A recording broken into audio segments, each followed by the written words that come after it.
hemp is a very resistant to frost. If you come to, I'm not sure, have you had any problems with volunteer hemp in here? No. Okay. Okay. He's lying like a gas meter. In Vegreville, we got. Okay. This is English saying. We got just like a full canopy of hemp that was shattered, shelled last fall. In Vegreville, we are still harvesting, combining from the last year crop. So, but not hemp, but barley. So, so keep in mind that hemp is fairly resistant to spring frost, and is fairly resistant to fall frost. And actually, I bet, which variety do you grow? Finola. So finola or grain growers appreciate fall frost if it happens, particularly in the central and northern Alberta. Why? Because it desiccates a crop and speeds up a process of harvesting. Okay, so let's talk about these trials. The first one is seeding date trial. So as I said, because hemp is a short day plant, right? So it means that if we plant early, they will get more time to grow taller and they will produce more biomass or more fiber yield. Because, did I mention that hemp is a multi-purpose crop? That you can get both fiber, grain, and very soon non-narcotic cannabinoids that will be used for medical purposes. So keep in mind, hemp is a multi-purpose crop. Every single bit of this plant can be used, and more importantly, can be sold and you can make money. I know that for time being you can make money only on grain, but very soon you will be making money on grain, fiber, and non-narcotic cannabinoids that are in leaves and flowers. Okay, so first seeding date. Did you notice that, just like that this crop is now, we have 4 varieties, grain and fiber type, and we are testing or what will be a difference in fiber yield, grain yield among across locations in Alberta. Seeding date. We are seeding. When do you normally seed your finola? Last week of May and first week of June. Let me tell you, as Ken mentioned, I came from Vegreville. Last year, and listen to that, you've never heard this. Last year, one of our growers, organic growers in the Vegreville area, put 900 acres of finola, seeded in the end of May, and then on July 1st was hailed out, and then next on July 4th, nothing left, nothing left. So guess what? He's a tough Ukrainian guy. So he reseeded crop in Alberta on July 16th. On July 16th. And collected grain, harvested grain in October, early October. And actually it's 2 guys, because one had, that we need to talk about insects. But keep in mind that hemp is offers such plasticity as far as just like biology is concerned, than any other crop in the province cannot. Okay, so what we are seeing in here, this crop was seeded on May 11th. May 11th. Nobody here in this part of Alberta would go for hemp on May 11th. Why? Because what you want to avoid. You want to avoid growers in here, grain growers want to keep the crop short. Why? Harvesting. Yes, you listened to me last year, I bet. Yes, harvesting.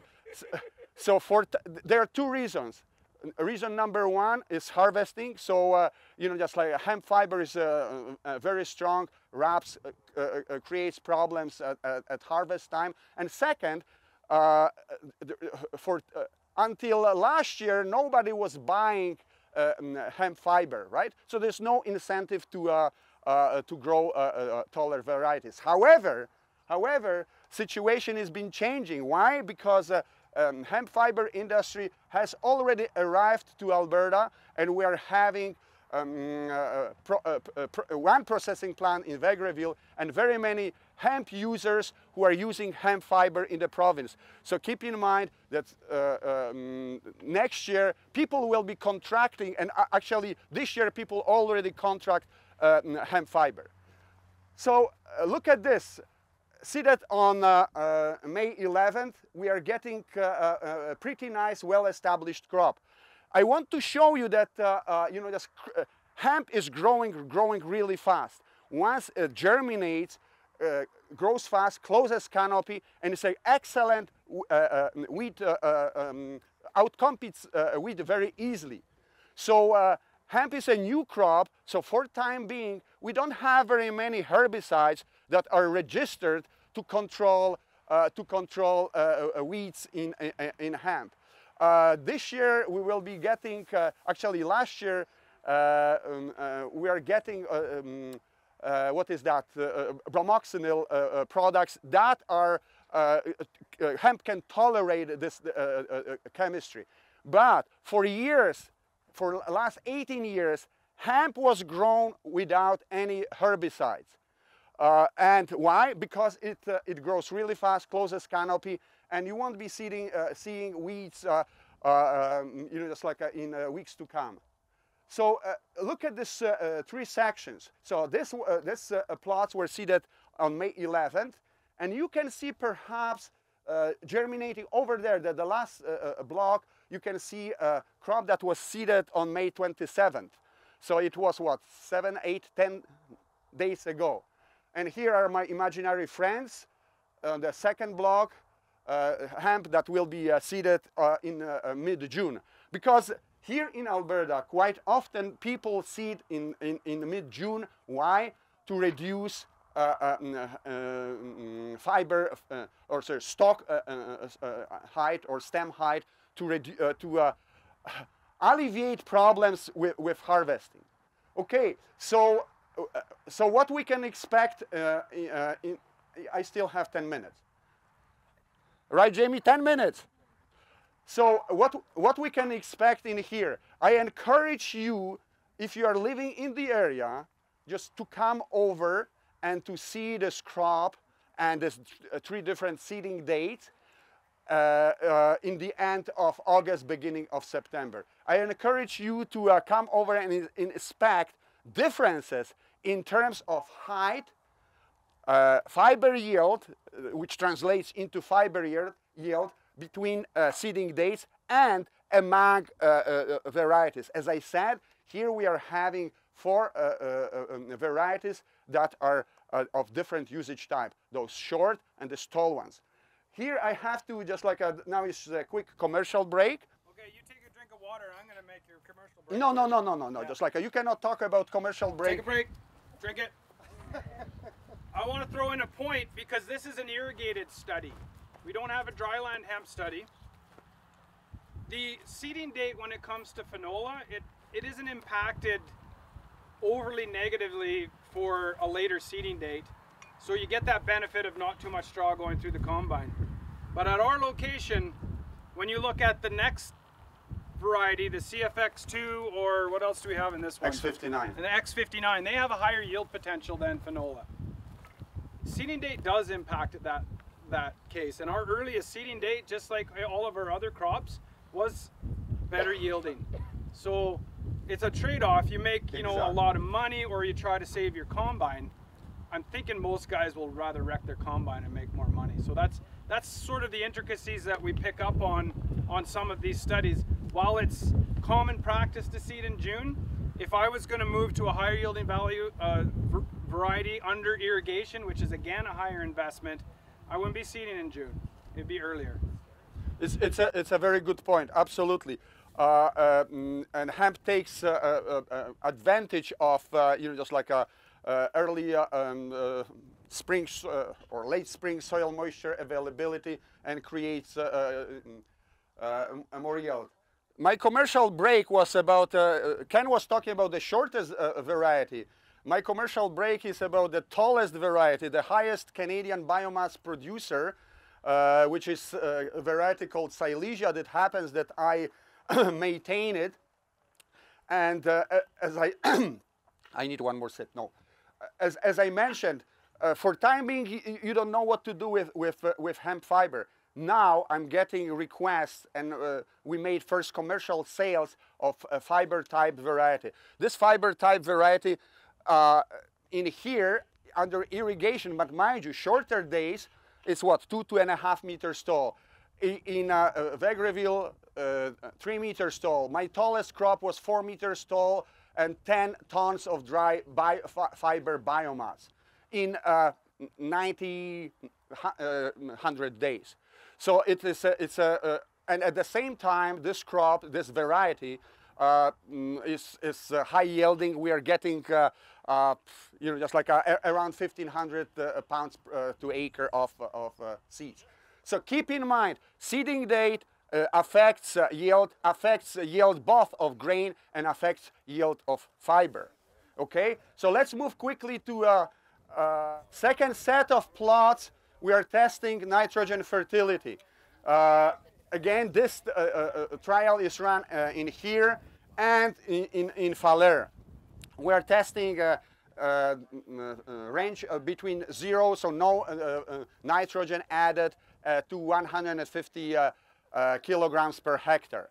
Why we are doing this very basic agronomy studies on hemp? Why? Because so far, and hemp is legally grown in Canada since 1998, no fertility studies have been done. So when I ask farmers, where's my farmer? Oh, sorry. How much nitrogen do you put on phenola? 100 pounds of actual N for such a short crop. Some farmers are telling me, along pretty much what you have said, as much as I can afford, right? So I mentioned to you that we are having or growing in here 2 types of varieties. Keep this in mind. When you look at this, you know, cereal, canola, whatever, they look alike. Here we are talking about dramatically different varieties in terms of biology, in terms of appearance. The short varieties, phenola, you've heard this name several times, and Silesia, which is 3 to 4 times taller than phenola. So you can imagine that their requirements or needs for fertilizers will be very different. And this experiment, this trial that we are just like executing here in Faller, will tell you if 100 kilograms, if you're not overkilling yourself, if maybe 80 will be sufficient to get the same crop and you know, just save you money. And again, nitrogen fertility will depend on location. I interrupted you. Guess what's getting seeded over there? A new road? No, that's him. You see the seeder rolling? Yeah. Okay. I cannot see seeds from here, but let me guess, it's hemp. Yeah, it's Ryan Boss. Yeah, so I can smell it. So. That's not from over there. That's from over there that you smell it. Oh, you mean the jail? No, but wind is we're downwind, so you cannot fool me. And by the way, where's Mike? Putting this hemp plots, industrial hemp plots, across from the jail is not a smart idea. I was telling Ken 2 years ago that you will be having, you know, just prison break because guys who are not educated will be thinking that they can roll it. So maybe, Ken, you can go to the jail and have a lunch hour seminar for the inmates.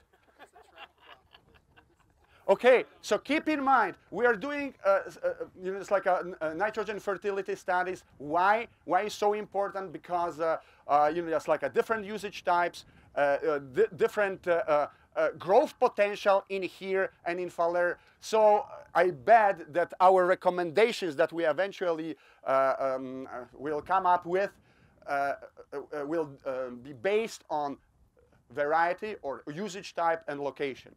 Okay? I have 5 minutes, or you are say high five? Okay. Okay, so we have 4 minutes and 30 seconds to deliver my last segment, which is variety trial. This trial is run at 3 locations across Alberta: Falaire, Lethbridge, and Vegreville. And you've heard me talking about different usage types. Here we're having 14 varieties that were, just like some of them are quite old or older, and some of them are fairly new. So they are for 2 years, grown for 2 years in Canada. Why I said that they are newer? Hemp variety to be eligible for cultivation in Canada has to be approved by Health Canada, and Health Canada is responsible for testing all, collecting all information on THC in hemp, and then allowing or releasing these varieties that contain low THC, and farmers can grow it. So keep in mind, no high THC over 0.3%. None of these 14 varieties have more than 0.3% of THC. So I said that there are some newer varieties. Here perhaps it's time to mention that hemp can be legally grown in Canada, as I said before, since 1998. So what happened before? Europeans, Polish people like myself, Ukrainian people like Ken, our predecessors and ancestors brought hemp from Europe. Brought in here, hemp came to Canada in the beginning of 17th century and was grown as staple crop that supported the life of pioneers in this country. Why? Because it's a multi-purpose crop, because you can get fiber, you can get food. And then what happened in 1938, a Drug and Narcotic Act was imposed on the territory of North America, prohibiting cultivation of hemp and marijuana. It was meant for marijuana, but as a, just like a collateral damage, our industrial crop was also affected. So, in 1998, when Canada, and only in Canada, industrial hemp was re-legalized, we didn't have any varieties. We didn't have any knowledge how to grow this crop. Sorry, in the Vegreville area, some Ukrainian babas, they told me, well, we didn't have radio, TV, internet, Twitter, so we're growing in the 50s. We're still growing hemp in Alberta, although it was totally illegal. So when it became legal, people started bringing varieties from Europe. So it was like a Ukrainian, Polish, French, and German varieties that were grown it's like in the end of 20th century. So what happened? They were meant and developed for European soil and climatic conditions. So they were, just like they were not performing well. That's what I said. For the last 18 years, we are having 4 or 5 hemp breeding programs in Canada. And those programs, until recently, were primarily focused on growing short hemp, like Finola and others. And by the way, Finola is it's not Canadian. It's a Russian variety that was stolen by people from Finland. So, something finally was stolen from Russia. So we are seeing here varieties that are just like gaining more and more popularity in Alberta in particular. This is Katani, Piccolo, and Grandi. These are just like varieties that are similar in appearance to Finola, which you might remember is a short variety, is a grain type variety. Ken already mentioned about X59 variety. It's the dubbed hemp nut. Why? Because it has fairly large seeds that are appreciated by hemp processors. So if you are getting your hemp hearts, just like processors, they prefer a large seed variety X59. X59 is gaining popularity not only because it has fairly large seeds, and because it doesn't shell, has very compacted, or shell less, I would say, shell less than Finola, and has very compacted seed heads, so it's fairly or easier to harvest than Finola. However, the drawback is that it's you know, just taller, significantly taller than Finola, Catani, Grandi, and the other varieties. We are also having, and again, it's very weird to talk about differences in varieties if you can see barely just like a you know, just like a 2 or 3 leaves. I have 2 minutes. 2 minutes, right? 3 minutes, 5. Okay.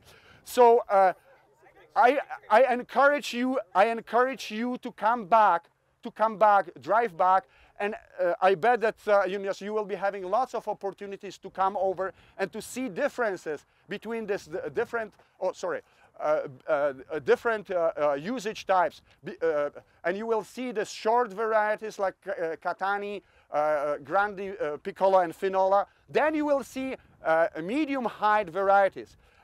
I mentioned already X59. The other name worth remembering is CFX2. It's another variety that is grown in Alberta. But you will also see varieties like Dolores, Joey, Kanda, and I already mentioned Silesia. These varieties, we are testing them on purpose. When we started this project, it was in anticipation of you know, just like a fiber buyers to come to the picture. Now, what 3 years ago was anticipation, as I said, we are making first commercial sales of Silesia that is grown for fiber. So I encourage you once again, come over in here. Ken is you know, just like a very nice guy. I bet that he will be hosting you. And no, yes, perhaps. So you will also see that somebody. Oh, you asked me about frost. Finola is, and Piccolo, they are early maturing varieties. So they are just typically, when do you harvest your Finola? Like 90 days. 90 days, absolutely. For example, Silesia, Joey, Dolores, this tall dual purpose or fiber type varieties, you have to push, depends on weather pattern, and you know, just like a 10, 15 days. To get physiological maturity of seeds. Ken is coming here. Did you say push the pants? Yes, that's what I said. Is that a Polish expression? No, it's my Polish accent. We're gonna push the pants onto the trailer Yes. now. Yes. But join me in thanking Thank you, Jan. yeah, that was really good. Thank you very much. I haven't finished yet. Thank you. So yeah, if you wouldn't so where are you mind, farming? please,